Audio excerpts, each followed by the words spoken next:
Hi, we're at the home of Mr. Shil Shätten and Mrs. Shell Fishbein at the beautiful Upper East Side home.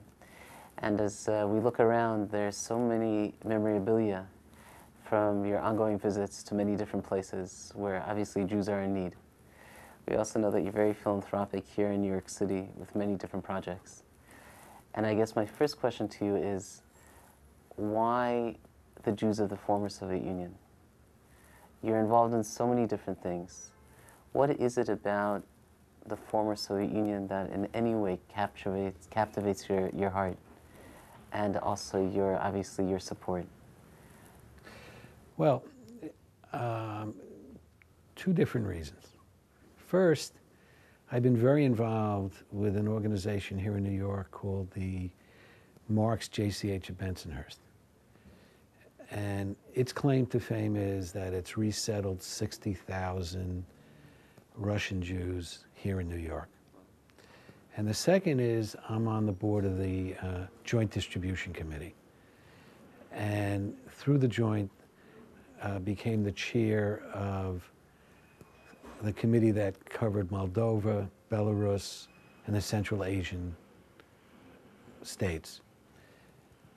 And the Joint, as you know, is spending hundreds of millions of dollars in the former Soviet Union. And people ask me, why are you involved? Do you think this is money well spent? The probability of these people staying Jewish is very, very low. And I've thought about it quite a bit. And my answer is, if I were to say to somebody in the 1930s, if you could have saved Jews of Europe, what would your answer be? And now we have these Jews who've lived under communism for 90 years, and for the first time, they can live openly as a Jew. Now, most people say, well, feed the elderly because we got to take care of them. But these other people, what are you accomplishing? What's Lubavitch accomplishing by opening synagogues? What's the Joint accomplishing? Opening Jewish community centers.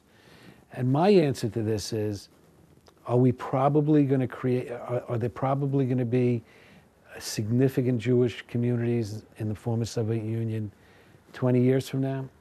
Probably not. However, I believe it's our obligation as American Jews to give them the opportunity and to give them that opportunity they haven't had for all these years. That's what motivates my interest. I know that you support a panoply of different Jewish organizations. It goes from Chabad to the Jewish Agency to the JDC. Your wife is on the board of many of these organizations. You mentioned the JCH here in Bensonhurst. How are you able to be so varied in your philanthropy, where most people choose one and they say, well, this is the way we're going to go because we believe in what these people are doing. But you haven't done that. You've looked at a project or a program and you said, this is the best of what I think I could get for the value of what I'm investing. But would you advise others to do the same, of looking at the Jewish people as a fabric rather than just, a small group here and a small group there? How would you recommend others? Because I'm sure there are many people that are wondering, why should American Jewry do this? And how should American Jewry do this? I believe that the first thing someone should do is support their local federation, because they are the communal umbrella. They're supporting all of the community services. And not all of those community services are sexy, so certain of those are not going to get supported. An example of that is the boards of Jewish education. If you speak to most people, they say, yeah, it ought to be there. I don't know who should pay for it, but I shouldn't. So those are the types of things that Federation supports that wouldn't get support. Beyond that, for my personal self, the two things that resonate to me is Jewish education. So, for example, I was the president of my children's day school. I was the president of the Board of Jewish Education. I'm on the board of the National Board, JESNA. And a portion of my philanthropy goes to Jewish education, and that includes not only locally, but overseas. And the other area that's important to me is Jews at risk.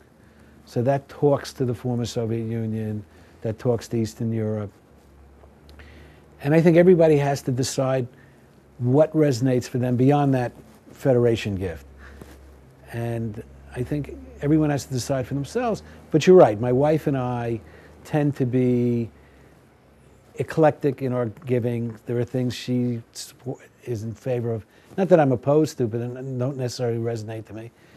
And I think the example they give, we both sit on a number of boards and we're both very active. And I think the example that they say is, if you want to get something done, go to a busy person. We're busy people.